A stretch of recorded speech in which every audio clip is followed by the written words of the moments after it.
Eu sou Marília de Abreu e você está aqui no canal da Wicca das Bruxas no YouTube. Hoje nós vamos conversar a respeito do que as pessoas chamam de mal, né? A gente vai começar a abordar, eu acho que alguns vídeos, abordando essa questão assim, o que é a maldade, o que é o ser bom, o que é ser ruim, do ponto de vista das bruxas. Até mais!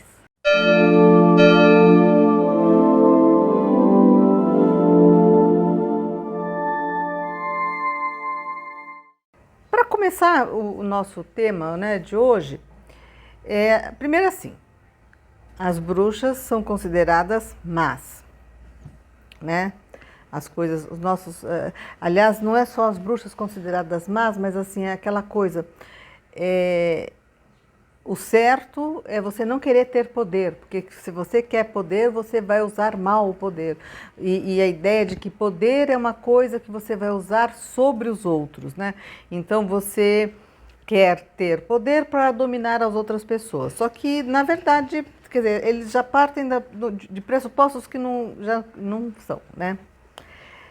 Todo mundo tem algum nível de poder, né? Então, se você tem um pouco de instrução, você já tem bastante poder nesse mundo. Você tem capacidade de ter arranjar melhores empregos, de ter lidar com as questões de uma forma melhor, aprender coisas, se desincumbir melhor das suas funções, enfim. Se você, além de instrução, você também tem recursos, melhor ainda, você tem mais poder ainda, você já parte de um patamar mais para cima para realizar as coisas que você veio realizar nesse mundo. Então, na verdade, todo mundo tem algum nível de poder. E quanto menos poder a pessoa tem no mundo, melhor, menos ela vai estar se relacionando com a vida, né? Ela vai tendo dificuldades, vai tendo problema. Então, na verdade, quando você pensa, eu quero ter dinheiro, eu quero arranjar um namorado, eu quero ter saúde, gente, é poder, né? Tudo isso envolve o poder. Mas acontece que as religiões, de um modo geral, elas sempre pregaram que, assim, que o poder é de Deus, que o ser humano tem que ficar bonzinho, quietinho, parado, sem se mexer, e pedindo para Deus solucionar todas as coisas, e aquilo que Deus não solucionou é porque não é para ser e pronto. Não é essa perspectiva que os bruxos têm, né? Então aí a gente já parte aonde que tem uma cisão entre as duas coisas. Além do mais, os bruxos, ao contrário de outras religiões que também lidam com magia, a ideia da bruxaria é que você cria autossuficiência. Então, uma pessoa pode ter um treinamento até longo para se tornar um bruxo, mas ele, à medida que ele vai avançando, ele vai adquirindo cada vez mais autonomia. Porque ele vai aprender a lidar com aqueles recursos que ele vai tendo. Não é uma religião em que existe a classe sacerdotal e existe os fiéis. Não, só existe a classe sacerdotal. Tá, e aí a gente fala assim, tá, então, e aí o que seria esse mal, né? Por que as pessoas veem as bruxas como sendo más, alguma coisa assim? Primeiro, que elas vivem uma realidade diferente do que as pessoas que adotam outras religiões vivem. Então, por exemplo, quando você entra para uma religião, a religião vai determinar não apenas a divindade, a crença, as práticas religiosas para você seguir, mas ela também vai determinar como você vai lidar com os seus impulsos, com a sua sexualidade, com a sua relação com o dinheiro, a sua relação em relação às instituições, o casamento, como é que se configura esse casamento, como é que se configura. Então, quando você vai ver, a religião está regendo mais assuntos do que a religião se dispunha a ser o seu ambiente de atuação, né? Sai daquilo que era a sua prerrogativa. E aí, quando você vê, você está tudo assim, não, mas isso aqui não é de Deus, aquilo lá é pecado, aquilo ali é do mal, aquilo ali é do bem, aquilo lá... E sem contar que essa perspectiva vai criando também assim, tá?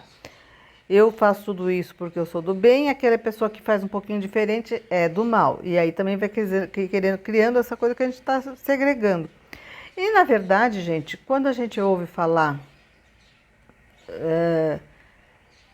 nazismo, cruzadas, Inquisição, a gente está falando extermínio de índios, escravidão, a gente está falando de religião, né? Então, como que religiões que se dizem boas fazem essas coisas? Aí a gente tem que pensar assim, vamos parar de comparar, falar assim, ah, tá bom, é, não é essa perspectiva a gente só vai falar, a comparação é só para vocês terem noção assim, de que existe uma projeção, né? As pessoas que realmente estão criando problemas no mundo são a maioria religiosos, né? E aí a gente vê assim, tá, mas e aí qual é essa razão do mal? Aí eu explico da seguinte forma, inclusive usando um pouco do argumento da astrologia. Quando todo mundo nasce com grandes potenciais que já estão prontos, né? Quando você tem talentos já inatos, né? Facilidade de se expressar, espontaneidade, criatividade, coisas que você já está, é só encontrar veículos para você expressar aquilo e aquilo deslancha, e existem aqueles que você tem que desenvolver. Existe o que a gente chama de propósito de alma. Todo mundo tem anseios que às vezes até não estão conscientes, mas você tem. E na vida você vai esbarrar em fatores que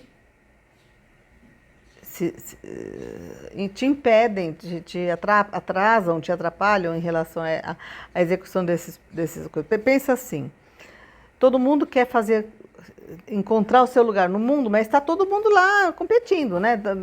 Então, assim, tem horas que você pode dar passagem para alguém passar na tua frente, mas tem horas que você fala, não, agora é minha vez. E isso é natural. Para que a gente tenha essa capacidade de, sabe, de se impor, de até ter uma certa energia, uma assertividade, falar assim, ó, escuta, é a energia marciana, a energia de Marte, planeta que teoricamente seria da guerra, né? E que a gente tem que ter para abrir caminhos, para ter impulso, para ter iniciativa, é uma atitude agressiva você lutar no mundo. E lutar no mundo não é só lutar com pessoas, gente. O ser humano já teve que lutar contra vulcão, terremoto, inverno. Tudo isso é uma garra que a natureza marciana traz, né? Se a gente for ficar parado rezando, agora chegou o inverno, não tem comida, então vamos aqui rezar para viver de reza. Não foi assim. Teve luta, teve que prestar atenção nas leis da natureza, nos ciclos que estavam ocorrendo, como é que as coisas funcionavam para sobreviver. Então, e animais, então assim, a energia de luta, de agressividade, ela não é ruim. Aliás, essa energia também tem a ver com a nossa imunidade física, né? Quando a gente fala assim, não, a pessoa pegou um vírus, pegou uma bactéria, mas fulano sarou e o Beltrano morreu. Tá. O que é uma energia agressiva, o corpo está pronto para você ter uma resposta de luta, de combate àquele invasor, né? Então a gente tem essa energia marciana. E a energia marciana, ela traz o que a gente chama a gente vai se esbarrando nas pessoas, nas condições, nas crenças. Pensa assim, a gente tem uma natureza que quer se expressar, mas tem pedras no caminho. Essas pedras podem ser pessoas, podem ser questões da sociedade, pressões, até coisas que você mesma se reprime, né? Quer dizer assim, gente, eu tenho uma natureza mais exuberante, eu gostaria de me vestir de tal jeito, mas pega mal, é feio, é vulgar, e você vai reprimindo. Aquilo é uma energia que quer ir para fora, que quer crescer, que quer expandir, que quer se impor, e existe alguma coisa, tipo uma panela de pressão prendendo. Isso, cedo ou tarde, vai criar uma situação que a gente chama de raiva, né? A raiva ela é localizada, ela é identificável, é aquela coisa, alguém te deu um esbarrão no meio do metrô e você viu que aquilo foi de propósito, você ficou com raiva, né? E aí, quando a gente tem raiva, a gente pode pensar em se impor, em reclamar, em bater na outro, fazer alguma coisa. E aí a raiva, ela é uma coisa assim, é enfurecedora, ela é quente, ela inflama os ânimos, que o pessoal chama, né? Dá assim, ela também é uma energia e é uma energia que é muito boa para você lidar com os desafios da vida, para você falar assim, sabe que mais? Agora a pessoa fez isso, agora ele vai ver porque eu vou vencer na vida, eu vou provar para ele, vai acontecer tal coisa. É um impulso, né? Então, assim, a raiva não necessariamente precisa ser uma coisa negativa, no sentido de, vou matar fulano porque ele fez isso. Não, ela é uma coisa que você pode lutar contra, não necessariamente uma pessoa, mas contra você estar na situação fragilizada. Quer dizer, então você vai falar assim, tudo bem, essa pessoa me deu um safanão agora porque eu sou fraquinha, tá, então vou fazer academia, vou fazer musculação, vou tomar uns remédios aí, vou ficar fortuna, vou lá e dar um safanão também. Essa energia é a energia marciana. A energia marciana, ela é localizável, você se identifica onde ela está, você pode identificar situações que criaram aquela raiva e ela dispersa também. Né? Quer dizer, a hora que acalmou, sei lá, pediu desculpa, aconteceu alguma coisa, você já fala, tá bom, vai. Mas existe uma outra energia que é uma energia que a gente chama de Plutão. O Plutão, na mitologia grega, ele era deus do submundo, deus dos mortos, e era aquilo que está muito bem escondido. O problema é que às vezes, né, a gente, alguma situação, um encontro, um livro, um filme, uma situação social, um fator que se repete, desperta o ódio. O ódio, ele é algo que é visceral, ele não é nada racional, não precisa ser proporcional ao que está causando agora, tá? Porque ele traz das profundezas, das lembranças de vidas passadas, de coisas acumuladas, ele traz aquele monstro, tá? É uma sensação de estar possuída. A pessoa que está movida pelo ódio, ela não tem racionalidade, não adianta argumentar. A gente está vivendo isso hoje, né, em diversos pontos no mundo, mas aqui no Brasil foi bem caracterizado pelo movimento político, né, que as pessoas... não existe argumento. Você pode provar que uma coisa estava errada, você pode provar que alguém tinha feito alguma coisa de errado, que a pessoa não estava certa, que aquilo era tudo mentira, que não sei o quê. As pessoas, elas...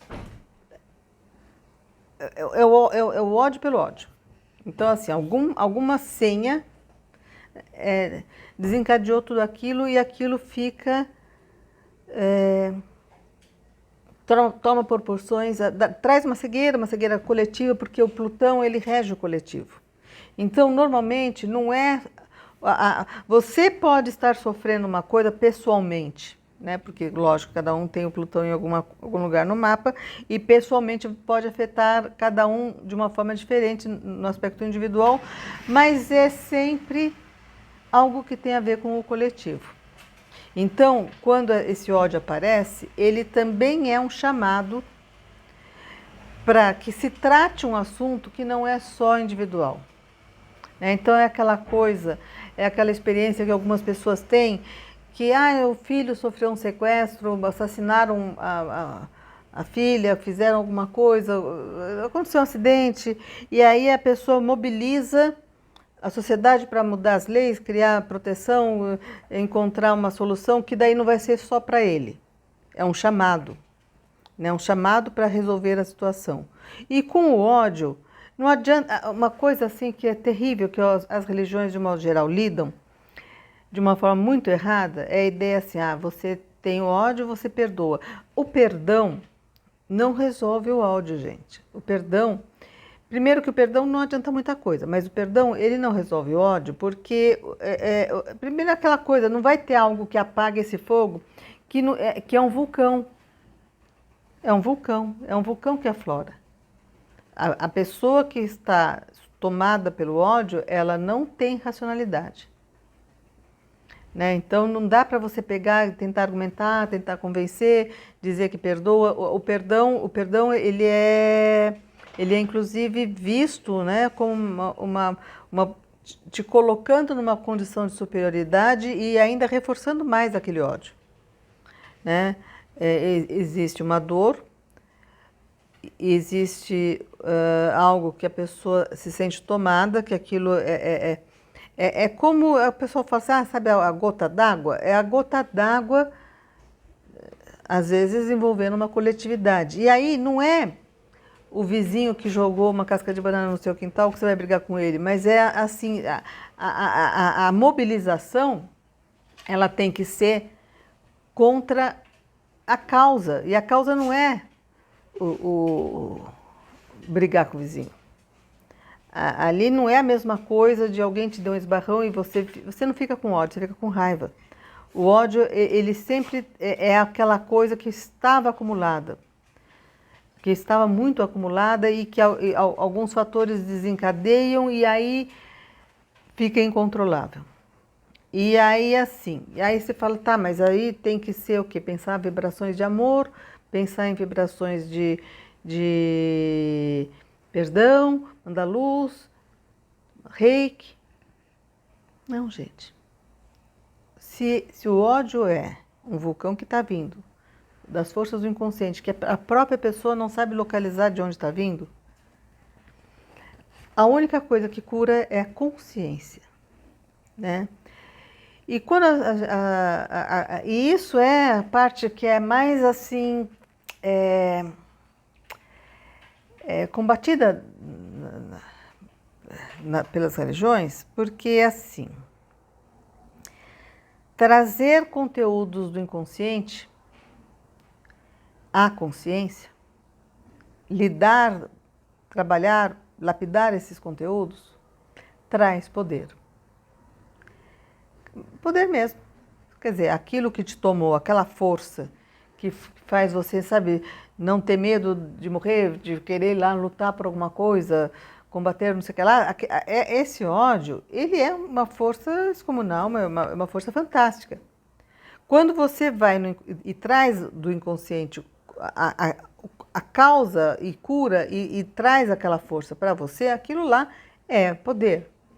Só que é aquela coisa, ninguém quer se olhar, né? As religiões, elas falam, se comportem como cordeirinhos, não é que vocês tenham que sentir como cordeirinhos ou ficar em paz, não, finja. Finja, se comportem como cordeirinhos e fiquem, só que o cordeirinho é presa, né, gente? Então, não é o caminho que um bruxo vai querer ser, o cordeirinho vai ser comido, né? E aí o que acontece? As religiões, elas ensinam a pessoa a não enxergar, quer dizer, deixa o poder com Deus, você não enxerga, e aí de tempos em tempos vai aflorar esses conteúdos do inconsciente. Por que eles afloram? Porque existe impulsos que estão sendo reprimidos, que estão sendo tolhidos, que precisam de se expressar porque precisa crescer. O ser humano cresce, a gente evolui.